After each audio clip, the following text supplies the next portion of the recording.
Assalamualaikum warahmatullahi wabarakatuh. Salam sahabat Pin. Jumpa lagi kita dalam legenda-legenda.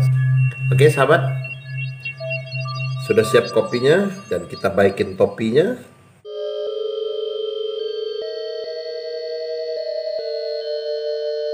Sambil mendengar apa yang ingin saya ceritakan, tetap di Sahabat Pin Channel. Tapi sebelumnya jangan lupa like, comment, and share Sahabat Pin sebanyak-banyaknya ke media sosial lainnya. Oke sahabat, kita ikutin ya. Kita ceritain tentang Putri Karang Melenu. Tersebutlah sebuah kisah petinggi dari hulu dusun dengan istrinya Babu Jaruma yang membuka tanah pehumaan atau perkebunan di kampung Melanti. Sudah berpuluh tahun mereka terikat dalam perkawinan, tapi istri yang sudah lanjut, maka petinggi hulu dusun sudah putus harapan untuk mendapatkan anak sebagai penyambung dari keturunannya yang memerintah di negeri hulu dusun. Pada suatu hari keadaan cuaca di hulu dusun sangat buruk. Meskipun pada pagi harinya mulanya cerah, akan tetapi tiba-tiba terjadilah perubahan yang menakutkan penduduk. Hujan lebat dan badai dahsyat bermain-main di dunia yang gelap gulita dengan diiringi oleh kilat dan guntur yang sambung menyambung. Tidak terkecuali juga pikiran yang demikian itu melintas dalam benak petinggi hulu dusun dengan istrinya. Apalagi keadaan yang demikian ini terjadi selama 7 hari 7 malam. Tidak seorang pun penduduk bisa berkebun atau kehuma, kalau bahasa kutanya kehuma, ke kebun. Bagi penduduk yang tidak tersedia makanan di rumah untuk sekian hari itu, terpaksa menanggung lapar. Keluar rumah takut kalian disambar petir. Hari ketujuh, petinggi hulu dusun dengan Babu Jaruma istrinya pergi ke dapur untuk mencari sisa-sisa makanan yang mungkin masih bisa dimanfaatkan untuk sekedar bisa menyambung hidup. Syukurlah masih ada bahan-bahan yang dapat dimasak. Akan tetapi tidak ada sebiji kayu api pun yang tersisa waktu itu untuk menanak beras. Akhirnya dengan terpaksa sang petinggi mengambil parangnya dan memotong salah satu kasau untuk dijadikan kayu api. Kasau ini dibelah-belahnya sehingga menjadi beberapa biji kayu api. Tiba-tiba salah satu belahan kayu itu dilihatnya seekor ular kecil yang sedang melingkar, yang memandang petinggi dengan matanya yang halus seakan-akan minta dikasihani dan dipelihara. Segera Babu Jaruma diberitahukannya, dan tak kalah sang istri ini ketika melihat ular tersebut terbesitlah kasihnya yang mendalam dan meminta kepada suaminya agar ular tersebut diambil dan dipelihara di dalam tempat sirihnya. Pada saat ular itu mulai diambil, maka keajaiban pun timbul. Alam yang mulanya menggila dengan tiba-tibanya mereda. Cuaca menjadi cerah. Ular yang diketemukan dalam kasau tadi dipelihara dengan sebaik-baiknya oleh Babu Jaruma. Setiap hari diberinya makan, setiap saat dibelanya dengan rasa kasih sayang dan diajaknya bermain-main. Tiap hari ular itu semakin besar dan akhirnya tempat sirihnya sudah tidak muat lagi untuk menaruh ular tersebut. Babu Juruma pun mencarikan tempat yang lebih besar dan ular tersebut dipindahkan ke sana. Tapi kenyataannya ular tersebut makin bertumbuh sehingga tempat tersebut pun sudah tidak memenuhi syarat pula untuk ular tersebut. Akhirnya oleh petinggi hulu dusun dibuatnyalah sebuah kandang yang besarnya setengah dari ruang tengah rumahnya. Semakin besar dan akhirnya bukan merupakan seekor ular, akan tapi merupakan seekor naga. Petinggi menjadi khawatir dan berkatalah dia kepada istrinya, apakah yang harus kita perbuat? Anak kita semakin besar dan akhirnya bisa menyesaki rumah kita ini. Aku menjadi takut, kata petinggi. Babu Juruma pun menjawab, aku pun juga menjadi takut. Meskipun aku telah memeliharanya sejak sebagai seekor ular sampai menjadi seekor naga. Keduanya masgul dan tidak tahu apa yang harus diperbuat. Pada malam harinya, sang petinggi tidur di sisi naga itu, bermimpi berjumpa dengan seorang gadis cantik jelita yang tiada bandingannya dengan gadis-gadis dari hulu dusun yang pernah dilihatnya. Dengan ketawanya yang manis, terlihat barisan giginya yang putih bersih menghiasi wajahnya yang cerah. Gadis itu menyapa petinggi, "Ya ayah dan bundaku tersayang, anak Anda sudah besar sehingga membawa ketakutan bagi ayah dan ibu serta penduduk di sini. Sebaiknya Ananda meninggalkan tempat ini. Untuk itu buatkanlah aku tangga di mana anak Anda bisa meluncur ke bawah." Pagi harinya petinggi tersentak dan bangun dan teringat terus akan mimpinya itu. Segera diberitahukannya kepada Babu Juruma tentang mimpinya itu. Keduanya pun mengumpulkan sanak keluarganya yang terdekat.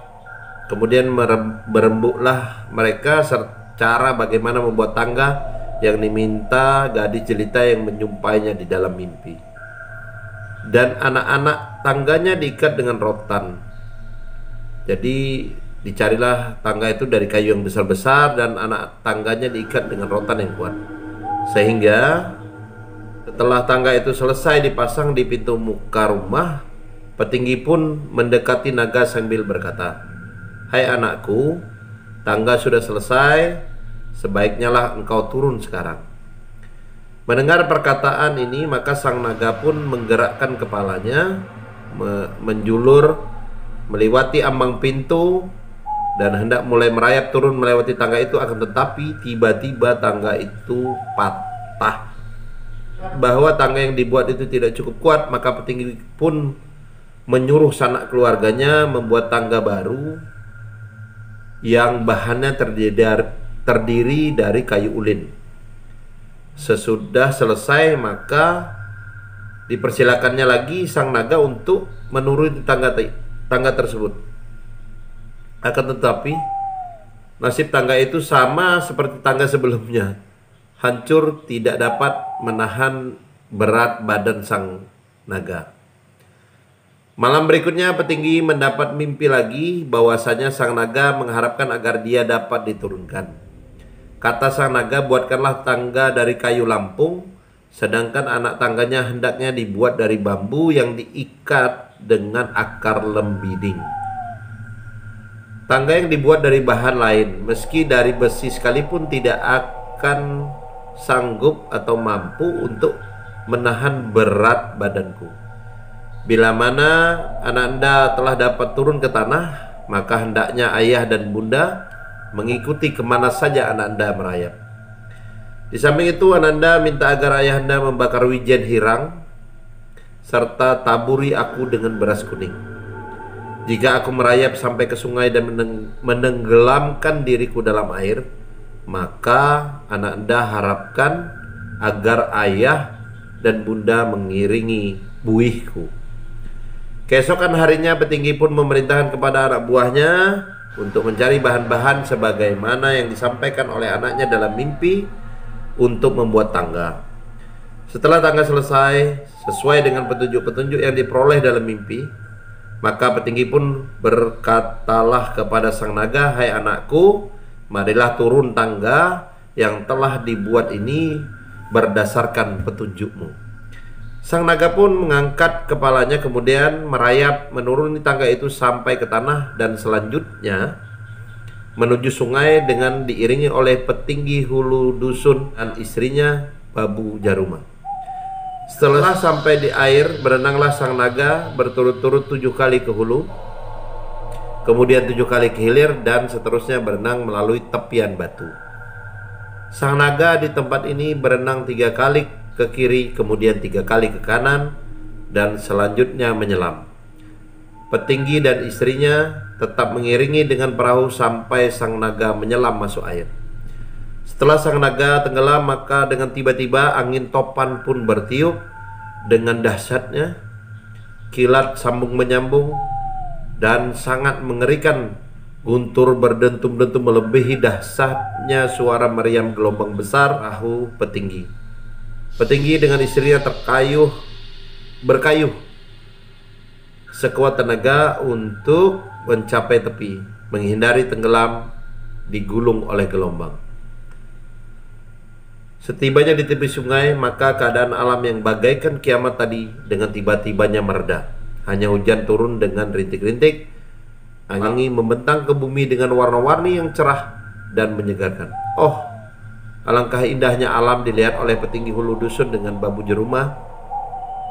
Mereka dua laki-laki terpesona melihat keindahan alam yang belum pernah dijumpainya ke hidup. Apa pula mereka baru mengalami suatu keadaan alam yang menggila seakan-akan untuk meniadakan mereka di permukaan bumi ini. Pertanda apakah ini sebenarnya? Kemanakah sang naga yang merupakan anaknya, yang dipeliharanya sejak berbentuk ular, yang selalu dibelainya dengan kasih sayang dan selalu dicembunya dengan kata-kata yang manis? Kemanakah sang naga itu? Sedang petinggi dengan istrinya termenung memikirkan anaknya itu, maka tiba-tiba sungai Mahakam penuh dengan buih. Sayup-sayup mata memandang, hanya buih belaka yang kelihatan, demikian pula di sekitar perahunya. Tidak kelihatan lagi air, seakan-akan dia berlayar di atas buih yang memutih bersih. Petinggi dan Babu Jaruma berusaha untuk mengayuh perahunya secepat mungkin memasuki anak sungai Sudiwo. Sedang mereka berkayuh sekuat tenaga itu, maka tiba-tibalah terdengarlah dengan jelas di telinga petinggi dan istrinya suara tangis bayi yang baru lahir. Tertegunlah mereka kedua-duanya sambil menengok ke sana dan ke sini, meneliti di antara buih, menyusuri tangis bayi yang didengarnya. Tiba-tiba pelangi menumpukan warna-warninya ke tempat buih yang sedang menggelembung naik meninggi dari permukaan air. Kemudian nampak pula awan berarak ke atas buih meninggi itu, seakan-akan memayungi dari pancaran sinar matahari. Terlihat pula di tepi sungai, di sekitar buih itu, bunga-bunga bermekaran dan mengirimkan bau harumnya di sekitar tempat itu. Babu Jaruma melihat dalam buih itu seperti sebuah kemala yang berkilau-kilauan. Babu Jaruma memberitahukan suaminya, dan mereka pun mengayuh perahunya menuju kemala itu. Setelah perahunya mendekat, maka jelaslah bahwa apa yang dilihat itu bukanlah sebuah kemala, akan tetapi seorang bayi yang bercahaya terbaring di dalam gong. Tiba-tiba gong itu meninggi dan tampaklah nyata bahwa ada seekor naga yang menjunjung gong berisikan bayi itu. Semakin gong dan naga meninggi naik dari permukaan air, terlihatlah pula seekor lembu yang menjunjung naga itu. Lembu itu berjejak di atas sebuah batu. Inilah lembu Suwana, yang bentuknya tidak serupa dengan lembu yang ada selama ini, yang pernah dilihat oleh petinggi serta istri Babu Jeruma. Lembu Suwana ini berbelalai gading seperti gajah, bertaring serupa macan, bertubuh sebagai kuda, bersayap dan bertaji seakan-akan burung Garuda, berekor seperti naga, dan seluruh batang tubuhnya bersisik. Melihat lembu Suwana ini, maka hilanglah rasa takut kedua laki istri ini. Bukankah binatang semacam ini tunggangan dari anak-anak para dewa? Apakah bayi yang terbaring dalam gong ini dengan demikian bayi turunan dewata yang dikirimkan ke dunia untuk dipelihara oleh Babu Jeruma sebagai pengganti naga yang dipeliharanya dengan kasih sayang? Oh, alangkah bahagianya kedua orang tua ini. Perahu petinggi segera merapat pada batu di mana lembu Suwana itu berpijak, yang kemudian dengan perlahan-lahan batu itu tenggelam beserta lembu Suwananya dan naga, sampai akhirnya yang tertinggal kelihatan hanya gong berisikan bayi dari kayangan itu. Babu Jeruma dengan tangkas mengambil gong beserta bayi itu, dan sesudah dapat dimasukkan ke dalam perahu, bergegaslah kedua laki istri ini berkayuh ke tepian dengan sukacitanya. Bayi tersebut diselimuti dengan kain kuning dan lampinnya terdiri dari kain yang beraneka warna. Tangan kanannya memegang emas, tangan kirinya memegang sebuah telur. Sebelum perahu sampai ke tepian sungai, telur itu pun pecah dan keluarlah seekor anak ayam betina. Babu Jeruma sangat prihatin karena payudaranya tidak mengeluarkan air susu. Bagaimanapun juga diperasnya pangkal payudaranya, namun tidak ada setetes air pun yang keluar. Dan dia pun putus asa, sedangkan sang bayi menangis kelaparan. Pada malam harinya dia terlena, terdengarlah suara yang tegas ditujukan kepada Babu Jeruma. Hai Babu Jeruma, janganlah engkau susah hati, tepuklah payudaramu yang sebelah kanan, niscaya air susu akan memancar. Mendengar ini maka dicobalah untuk menepuk susu payudaranya yang sebelah kanan, dan dengan tiba-tiba keluarlah air susu yang harum baunya seperti bau ambar dan kasturi. Jeruma bermimpi mendengar suara yang ditujukan kepadanya. Hai Babu Jeruma yang berbahagia, anakmu itu supaya dipelihara dengan sebaik-baiknya, berilah dia nama Putri Karang Melenu. Putri ini adalah keturunan dari dewa di kayangan. Dengarkanlah bagaimana engkau seharusnya memelihara putri ini. Selama 40 hari 40 malam, janganlah Putri Karang Melenu dibaringkan di atas tikar. Kali pusatnya putus, maka perlakukanlah dia seperti anak para raja yang berkuasa di alam maya ini. Bila mana sang putri untuk pertama kalinya ingin mandi di sungai, maka hendaklah engkau adakan eroh, pesta adat.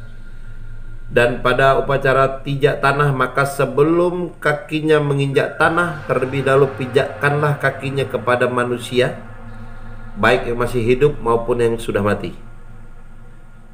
Demikian juga sebelum dipijakkan kakinya sang putri kepada kepala kerbau hidup dan kerbau mati.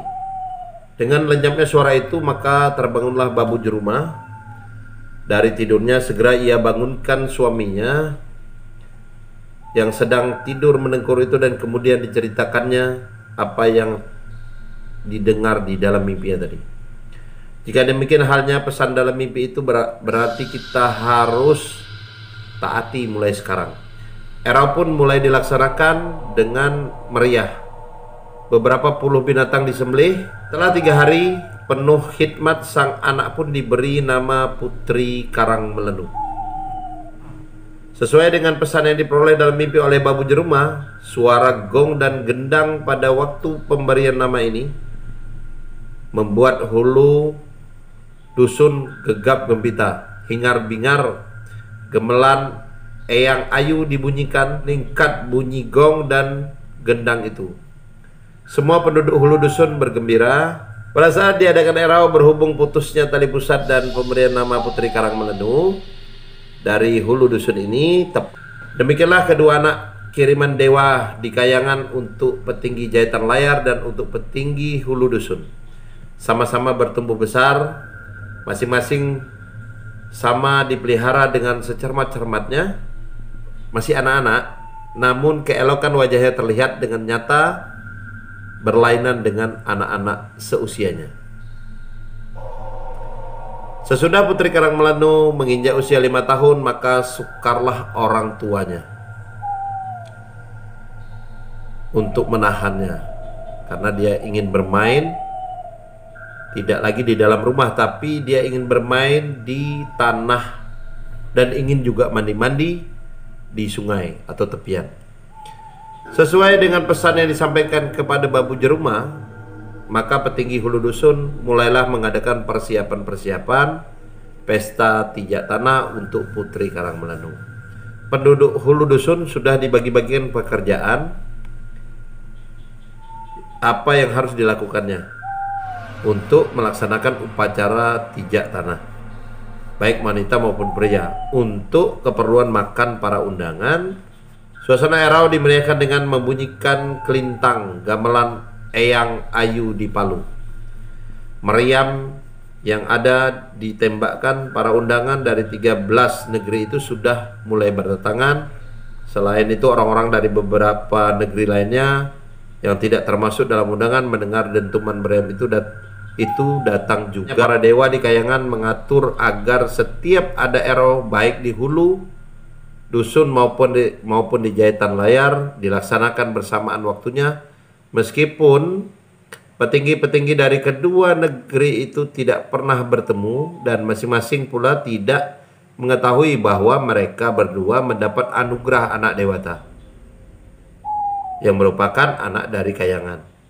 Jadi dengan demikian jahitan layar pun ramai penduduk mempersiapkan upacara tijak tanah, gong dan gendang di Palu, gamelan gajah perwata dimainkan, berbagai jenis ternak dipotong. Para dewa di Kayangan menyaksikan semua upacara di hulu dusun dan jahitan layar dengan gembira, karena semua cara-cara yang dipesankan kepada masing-masing petinggi dalam hal memelihara Putri Karangmelenu dan Aji Batara Agung Dewa Sakti dilaksanakan dengan tiada suatu kesalahan atau kekeliruan.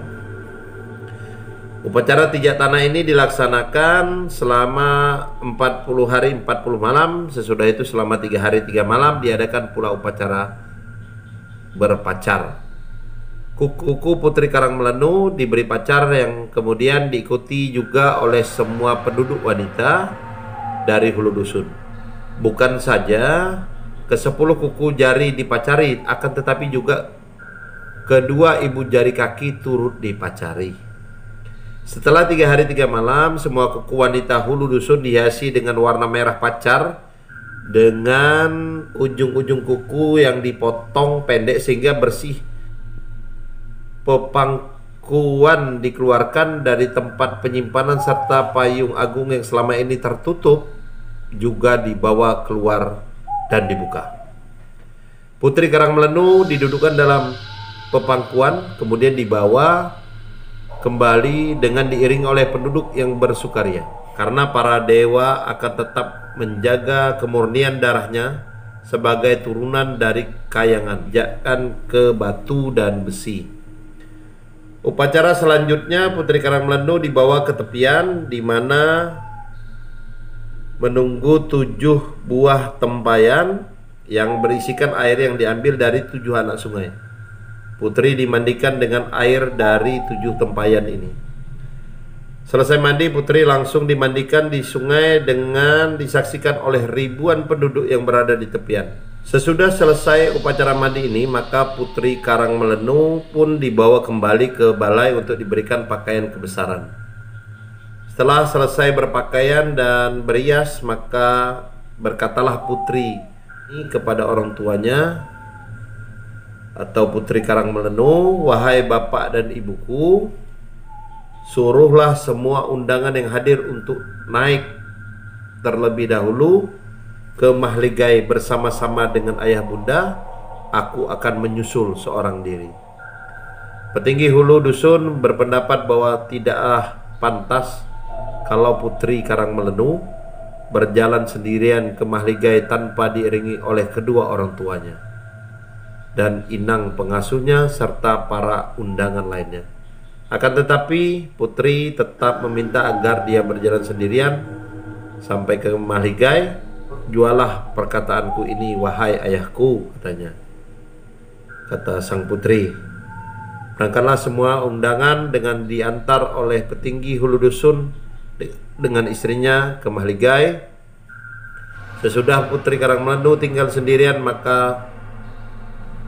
dan kemudian menghamburkan beras kuning sebanyak 3 kali. Selesai menghambur beras kuning, maka dengan tiba-tiba muncullah lembu Swana. Entah dari mana datangnya. Putri Karang Melenu berkata, "Hai lembu Swana, bawalah aku naik ke atas Mahligai."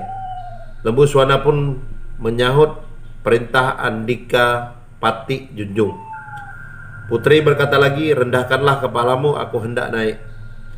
Lembu Swana pun merendahkan kepalanya, maka naiklah Putri Karang Melenu ke atas lembu Swana itu. Tercenganglah semua orang yang berada di Mahligai melihat Putri masuk dengan menunggang lembu Swana. Kedatangan Putri disambut oleh petinggi hulu dusun dengan babu jarumah, liling Mandargili. Sudah duduk para tamu yang terpukau dan terpesona, tidak ada berkata-kata satu sama lainnya.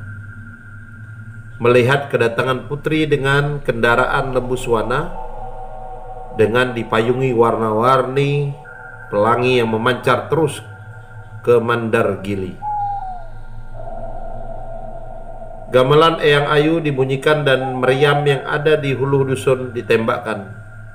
Pada waktu suara gamelan dan dentuman meriam berbunyi ini, maka dilaksanakanlah upacara mengasah gigi. Sesudah itu Putri disuruh makan sirih. Selesai upacara mengasah gigi dan makan sirih ini, maka pesta pun dimulai, yang lamanya 7 hari 7 malam. Ramailah orang makan minum sepuas-puasnya yang tiada hentinya. Setelah pesta selesai, maka petinggi hulu dusun dan istrinya membakar dupa, setanggi dan menghambur beras kuning sebanyak 3 kali. Datanglah lembu Swana yang merendahkan kepalanya agar dapat dinaiki oleh sang Putri Karang Melenu.